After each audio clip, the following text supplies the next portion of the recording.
Hey guys, this is Animedesu, and this is a recap of the strongest magician in the Demon Lord's army was a human Season 1. Ike is a magician in the Demon Army who has demonstrated such incredible power and talent that he has been elevated to commander in the war-torn regions in this realm. He commands his warriors on the battlefield while strategizing how to knock down the formidable fort of Arenum. Humans and monsters slaughter each other by the hundreds on the battlefield, vying for mastery over the other race, while Ike stands on a rock and observes the carnage.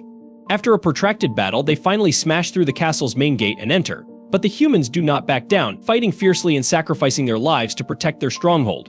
The Lord Commander of the humans observes the action from his window, secure within the castle, when Ike suddenly decides to pay him a visit. Since he does not want to lose so many lives, the commander turns around and appears to know Ike right away since his stories are widely circulated.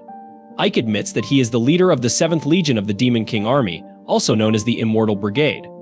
He continues to offer the commander 3 potential alternatives. He informs the commander that he may surrender peacefully and become a prisoner of war. He can commit suicide to defend his honor, or, if he lacks respect, he can just climb out the window and flee. The commander smirks at him before declaring that he will not accept any of the possibilities presented by a traitor to his own people. He rushes forward with his sword to strike, but it is ineffective as Ike knocks him out cold on the floor with a single sweep of his wand. Piggy, his personal assistant, enters unexpectedly and inquires as to what should be done with the prisoners of war. Ike turns around and orders him to cure the commander, as well as anybody who surrenders without a struggle, startling Piggy and a suspiciously gorgeous woman who watches him via a crystal ball and appears impressed by his ability to conquer such an important fortress with a single brigade. After that, Ike creates a magical barrier over the entire place, preventing anybody from entering the battlefield. While looking outside to witness the demons treating innumerable human losses and injuries, he feels horrible about witnessing these horrors and has never liked the way war works, but he has no option but to battle indefinitely. Something he is unaccustomed to, because he is a human disguised as a demon. He was abandoned at birth, but a demon wizard named Romberg decided to take him in on a whim. Romberg was an incredible magician and instructor who frequently spoke about a period when humans and demons could coexist. Romberg taught him everything he knew about magic, and before dying, he summoned him to his chamber and instructed him to always wear the mask and the robe, as if the Demon King discovers that he is not a demon, he will be tortured and executed instantly. Ike sits down in the chair to rest after placing a magical field around the area to prevent anybody from entering without his permission. However, he spots a scared maid beneath the table who instantly begins apologizing and sobbing, saying she didn't see anything. She ends up striking her head on the table and passing out. As Ike wonders how to cope with the situation, he chooses to think about it later while Piggy invites him outside. They walk through the streets, viewing the devastation created by the war. Piggy questions why Ike spares so many humans. Ike curtly responds that the current Demon King is only concerned with the outcomes, not how they are achieved.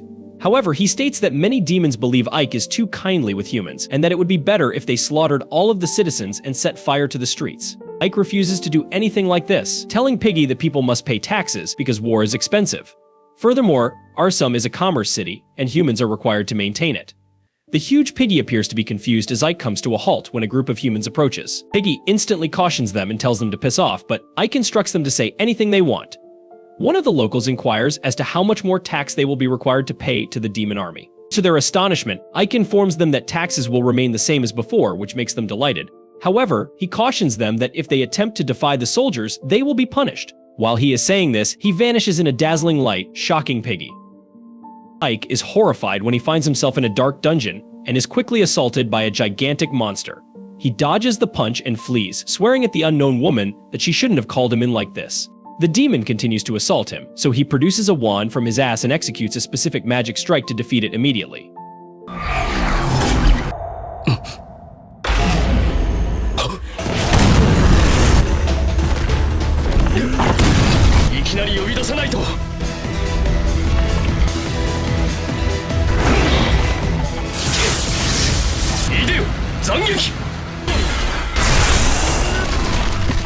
The lady appears alongside him and swears that she last saw him as a child hiding behind Romberg. She states that the golem was also fairly powerful, implying that Ike has become even stronger. Sapphire was Ike's supervisor and the only demon that is aware of his secret. He warns her not to call him like this, but she insists that it is more fun that way. He asks whether she's come to report on the war effort, but she declines, stating she witnessed everything and that his execution was immaculate. She ultimately admits that the Demon King wished to meet him. This surprises him because a Demon King does not need to meet with a brigade leader. He inquires about the capture, but Sapphire responds that the Demon King may only be interested in how he took Arsum in a week. She instructs him to prepare and then teleports them to the Demon King's fortress. This is his first time seeing the castle, and he is surprised by its size. They approach the main entrance, which is guarded by a horde of demons, and Ike asks Sapphire if he will be examined before entering. Sapphire responds that the Demon King is the most important person in their realm, and of course the guards inspect everyone. This makes Ike worried since he cannot let his identity known, but she assures him not to worry. Surprisingly, as soon as the guards see him, they are overcome by his magical aura and quickly step aside, claiming that they expected nothing less from the grandson of the legendary magician Romberg. They both enter the corridor and begin walking with Sapphire flying beside him. He considers how, despite knowing how to fly, he is not quite as skilled as her. They finally arrive at the courthouse where Sapphire instructs him to wait since she will enter first and summon him. While she's gone, he considers how the current Demon King, Darrow, is renowned to be both skilled and vicious. According to him, humanity were winning the fight until the current Demon King altered everything in one battle. He is known to be merciless to unskilled individuals, but he also rewards anybody who demonstrates brilliance and competency, regardless of whether they are from a well-known demon nobility or an ordinary person. Ike had been longing to see him for a long time, and he is ready to say something to him when Sapphire interrupts his thoughts and beckons him inside. He approaches the courtroom with his head lowered, but the biggest shock of his life comes when he puts his head up to find a female seated on the throne. Like any other sexist, he assumes she is the Demon King's daughter, but he quickly sees his mistake and bends down to her. She looks at him and says it is astonishing that he was able to take Arsam in just a week. Ike instantly bows down, claiming that he was only obeying Sapphire's orders. Darrow observes this right away and notes how he responds just like a person would. Ike recognizes he needs to tone down his humility, but happily, Sapphire comes to his rescue and informs Darrow that Ike is Romberg's grandson. Darrow grins, indicating that she understands where Ike gets his war tactics, but she continues to question why he is so focused on ensuring that none of the humans die until absolutely necessary. He quickly becomes concerned, thinking that he should have executed a few of them, but realizes that he cannot do it to an innocent person. He chooses to speak out, telling her that people are scared of demons, but fear does not breed loyalty or efficiency. He says that regardless of who governs the region, folks would follow someone who is competent and can assist them in improving their circumstances. The Demon King is pleased, and she instantly teleports in front of him, declaring that he is truly unique among demons and expressing her desire to see the true face behind that mask. Before departing the court, Ike quickly falls to the ground, afraid, and breathes a sigh of relief, telling Sapphire that terrible things are bad for his heart. まだ会話を始めてさほど時間は経っていないが、おそらくロンベルクと同じく。やはり貴様はの顔を見せてほしいものだ。生きた心地がしなかった。